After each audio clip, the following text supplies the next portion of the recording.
क्या आप बता सकती हैं कि दिल मोहम्मद क्यों फरार हुआ है?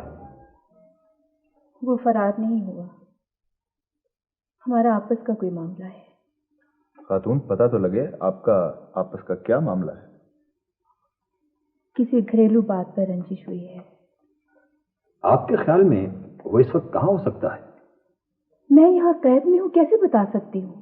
देखिए खातून, हमारा ख्याल है कि भांडा फूटने के डर से वो भाग गया है। ये सब झूठ है। अच्छा, आप ये बताइए कि खान से शादी से पहले आपके और अनवर के ताल्लुकात कैसे थे? अच्छे थे, जैसे एक घर में रहने वालों के होते हैं। खुलूस था हम दोनों में। देखिए खातून, बात यह है कि हमारा कयास है कि कत्ल आपने नहीं, दिल मोहम्मद ने किया है, और वो भी जायदाद के लालच में। ये सरासर झूठ है, इसे कयास भी नहीं बनाया जा सकता। देखो बीबी, अगर बचना चाहती हो ना तो सही सही बयान दो। मैंने झूठा बयान नहीं दिया है। ठीक है, आप सोच लें, देख लें। माफ कीजिएगा, मैं अपनी मौकिला से अलहदगी में बात करना चाहता हूँ। By all means. शुक्रिया। Thank you.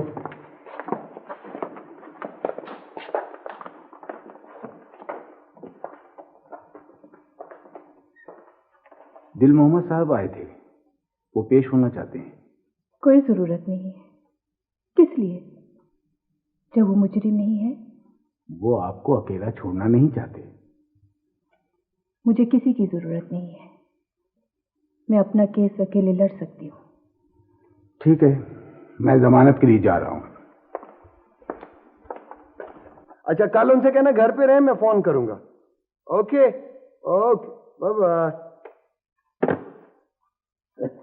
बताओ, मुझ पे शक कर रही है यार अनवर, मेरा ख्याल है तुम्हारा शक बिल्कुल बेबुनियाद और गलत है।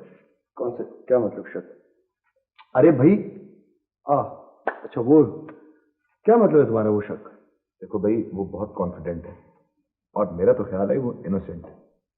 तो फिर ये दिल मोहम्मद घर से क्यों फरार हुआ? फरार तो वो हुआ ही नहीं। मेरा तो ख्याल है वो कोई घरेलू झगड़ा था। तो इस झगड़े का कोई इस मुकदमे से भी तो ताल्लुक होगा। वेल, कोई जरूरी नहीं है। तो ये पता लगाना तुम्हारा काम है। आखिर ये इंक्वायरी किस बात की हो रही है? ऑब्वियसली हम कोशिश कर रहे हैं और इंक्वायरी इसी चीज के लिए हो रही है। देखो, जब तक दिल मोहम्मद गिरफ्तार नहीं होता, इंक्वायरी नहीं रुकनी चाहिए। हो सकता है असल मुजरिम वही हो और नफीसा बेगम को इस बात का पता ही ना हो। हाँ, अब तो हम भी इन्हीं लाइंस पर सोच रहे हैं।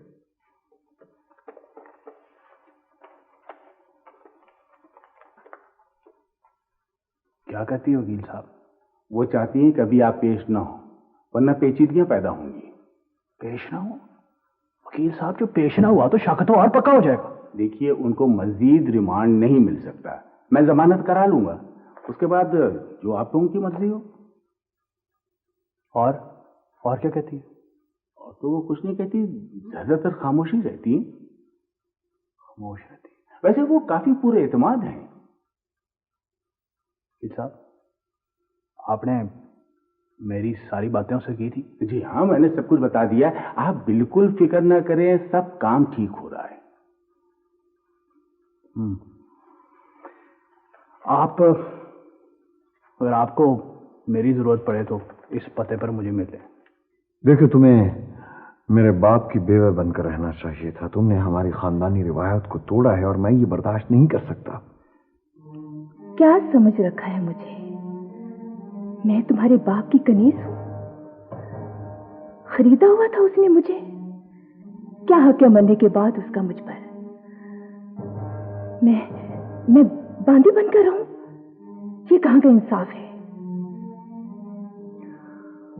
जो मर्जी समझो, लेकिन मेरे बाप की बेवा एक मामूली कंपाउंडर की बीवी नहीं हो सकती। मत सोचो मेरे बारे में। मुझे अपनी जिंदगी गुजारने का पूरा इख्तियार है। मुझे अफसोस है, मेरे बाप ने तुम्हारे साथ कोई अच्छा सलूक नहीं किया।